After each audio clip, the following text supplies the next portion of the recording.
Does the moon affect us in ways that we don't fully understand? Are prisons more dangerous at the full moon? And are our hospital emergency rooms more full at the full moon?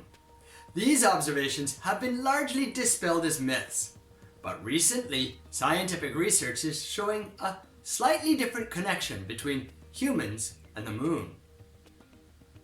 Hi, and welcome to the Les Paris podcast, episode number 371.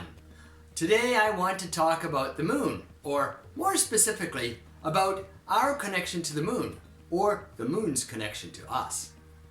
David Avery. In 2005, David Avery was working in a psychiatric ward. A patient came in with a problem with mood swings.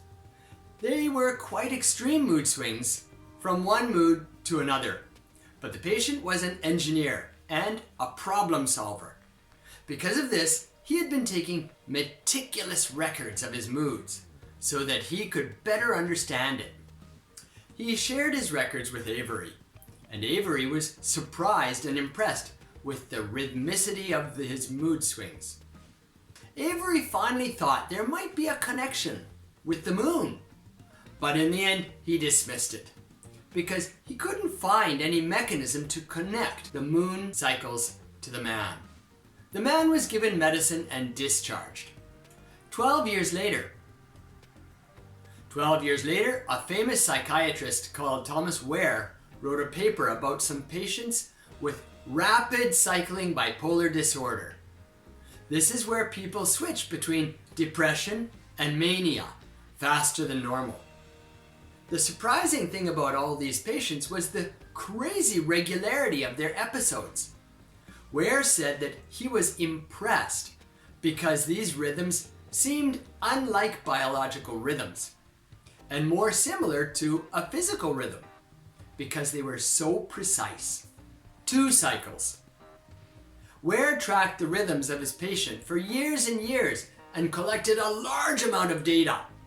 By looking at each individual patient's data, he was able to find a pattern. In fact, he found 2 patterns. There was a 14.8 day cycle and a 13.7 day cycle. Avery's patient. Avery read Ware's paper and then called him because he recalled the situation with his patient 12 years earlier. After some discussion, they looked at the data and discovered a 14.8 day pattern in Avery's patient. This is shocking because the pattern once again was very rhythmic. Perhaps more rhythmic than normal biological processes might suggest. And the rhythm is surprisingly similar to the rhythm of the moon. Mechanism. The problem was explaining it. Finding the pattern was one thing, but how could we explain what kind of mechanism was working between the moon and these patients? People have long speculated on a variety of mechanisms for how the moon could affect us.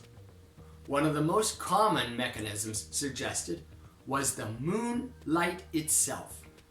But this has been largely dismissed because in modern life there are all sorts of artificial light sources that we are subject to.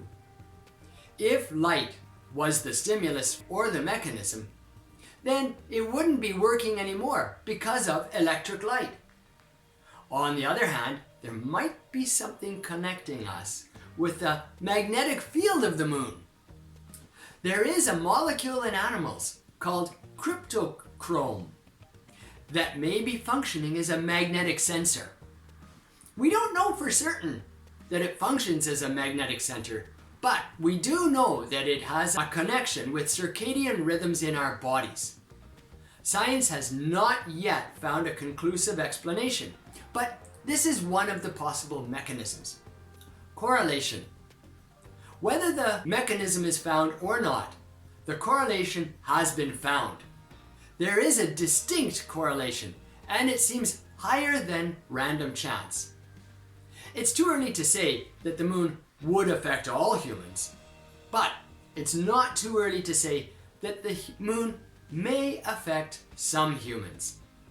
What does it mean? This means that our Earth's nearest neighbor, the moon, could have an influence on us after all. There are lots of artists who claimed that they are more creative during different phases of the moon. The scientific correlation that has been found might support some of those claims. It's too early to say that the moon doesn't affect us, but it's also too early to say that it conclusively does.